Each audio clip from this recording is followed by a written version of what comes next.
Ever wondered how political campaigns have evolved over the years? Political campaigns are the lifeblood of democracy, the pulsating rhythm that sets the tempo for our decision-making process.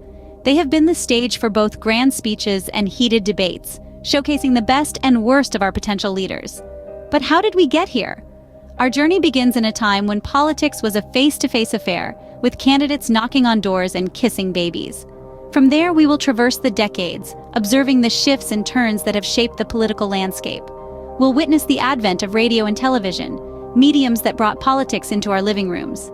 Then, we'll explore the digital revolution, where social media platforms turned everyone into a potential campaigner.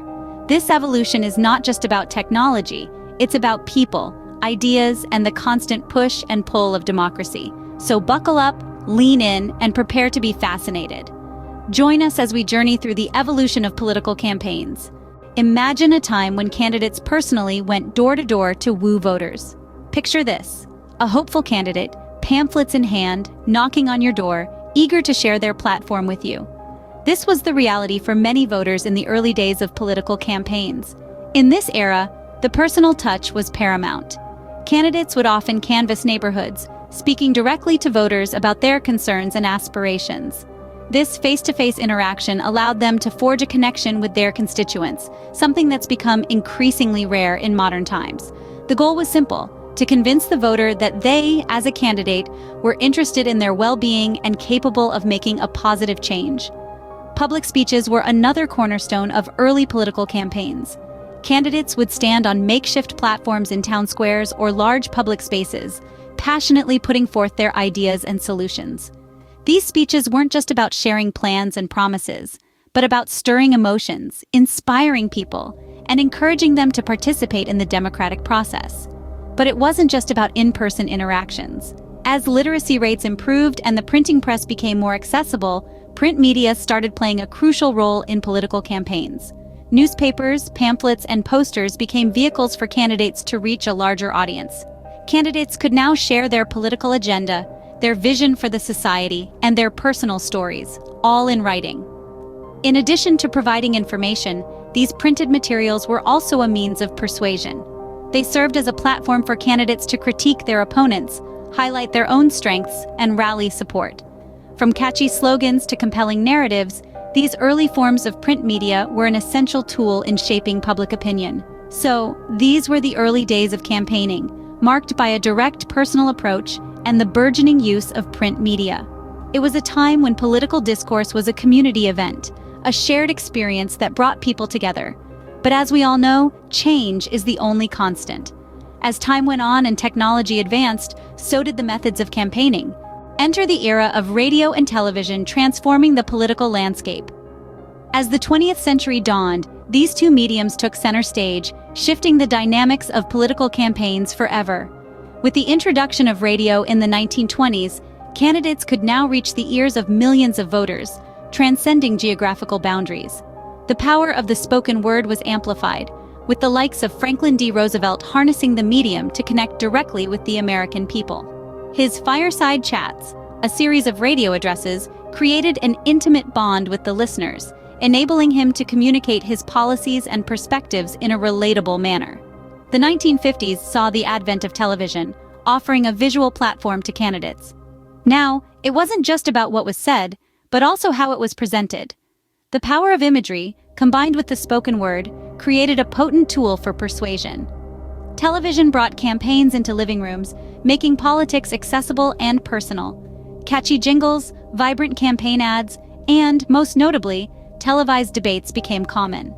The first ever televised presidential debate between Richard Nixon and John F. Kennedy in 1960 is a case in point. Nixon, with his pale and sweaty appearance, contrasted starkly with the charismatic and confident Kennedy. This visual disparity swayed public opinion, demonstrating the power of television in shaping political narratives. Television and radio also facilitated the rise of political marketing strategies. Candidates could now tailor their messages to specific demographics, using clever soundbites and appealing visuals. The ability to use these mediums to control the narrative, to highlight strengths and downplay weaknesses, became an important part of campaign strategy. In the decades that followed, radio and television continued to shape political campaigns, enabling candidates to reach wider audiences and craft more sophisticated tactics.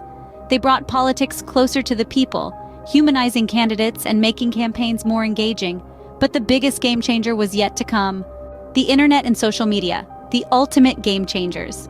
Imagine a world where the reach of politicians was not limited by the number of hands they could shake in a day or the number of households they could visit.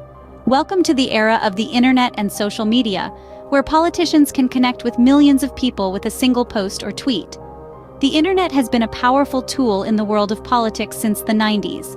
But it was social media that truly revolutionized the game. With platforms like Facebook and Twitter, politicians could reach a global audience in the blink of an eye. This was a game of numbers that traditional campaigning methods could never compete with.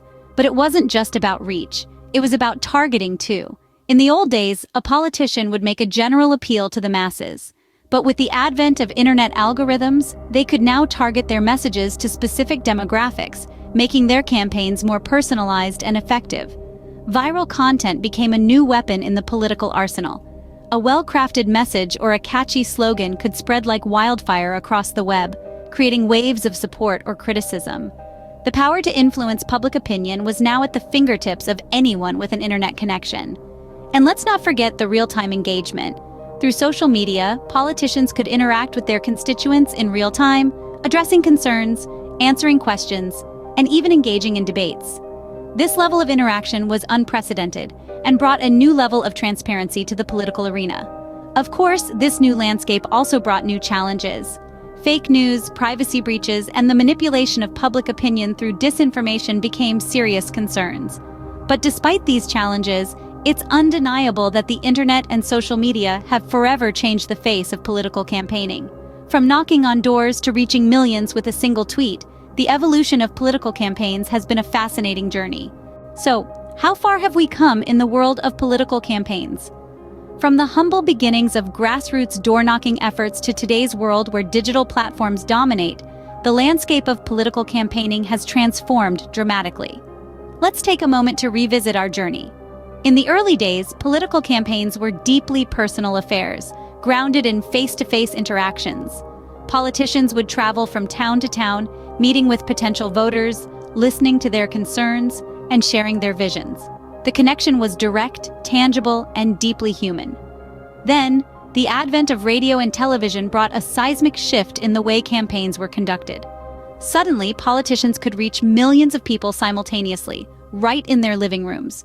The power of visual and auditory storytelling was harnessed, transforming political campaigns into grand spectacles that combined policy, personality, and performance. But the most dramatic changes were yet to come. The introduction of the internet and social media revolutionized political campaigns once again. Now politicians weren't just speaking to the masses, they were engaging with them. Social media platforms became the new town squares, where politicians and citizens could interact in real time. The power of instant communication and the ability to tailor messages to specific audiences have taken campaigning strategies to a whole new level. But with these advancements also came challenges. The need to constantly stay relevant in an ever-changing digital landscape, the risk of misinformation, and the blurring lines between personal and public personas are just a few of the hurdles politicians face in this new age of campaigning. So, with all these changes, what's next? Will we see another major shift in the way campaigns are conducted? Will new technologies further change the game, or will we see a return to more traditional campaigning methods? These questions remain unanswered, but one thing is certain. The evolution of political campaigns is a fascinating journey, a reflection of our societal changes and technological advancements. As we look to the future, one thing's for sure. Political campaigns will continue to evolve, and who knows what the next big game changer will be.